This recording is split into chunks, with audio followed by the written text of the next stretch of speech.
अस्सलामुअलैकुम दोस्तों, आज की इस वीडियो में हम बात करने जा रहे हैं कुरान के उन ऐसे मौजिज़ात की जिन्हें आज मॉडर्न साइंस अपनी रिसर्च से प्रूव कर रही है। वो सच्चाई जो 1400 साल पहले एक किताब ने बता दी थी। कुरान अल्लाह का कलाम जिसमें हिदायत भी है और हकीकत भी। साइंस मानता है कि यूनिवर्स एक बिग बैंग से बना, लेकिन ये बात कुरान में 1400 साल पहले लिखी हुई है।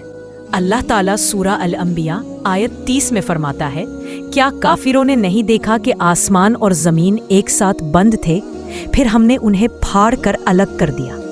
ये वही बिग बैंग का प्रोसेस है, ऐसे लफ्जों में बताया गया जिसे समझने में साइंस को 20 सदियां लग गई हैं। साइंस के मुताबिक हर जिंदा चीज पानी से बनी है। रिसर्चर्स कहते हैं water is the basic unit of life. Quran में सूरा अल अंबिया में ही लिखा है, हमने हर जिंदा चीज को पानी से पैदा किया। ये इल्म जब आया तब दुनिया में माइक्रोस्कोप तक नहीं था। एम्ब्रियोलॉजी यानी इंसान माँ के पेट में कैसे बनता है, इस बारे में कुरान में जो तफसील है वो 1970 में साइंस ने कंफर्म की। कुरान कहता है, और यकीनन हमने इंसान को मिट्टी के अरक से पैदा किया, फिर हर इंसान को एक महफूज जगह में नुतफे के तौर पर रखा। आज अल्ट्रासाउंड टेक्नोलॉजी से साइंटिस्ट ने देखा कि एक एम्ब्रियो बिल्कुल उसी तरतीब से डेवलप होता है। प्रोफेसर कीथ मोर, दुनिया का मशहूर एम्ब्रियोलॉजिस्ट, ने कहा था, कुरान की एम्ब्रियोलॉजी साइंटिफिक तौर पर बिल्कुल मुनहसिर और सही है।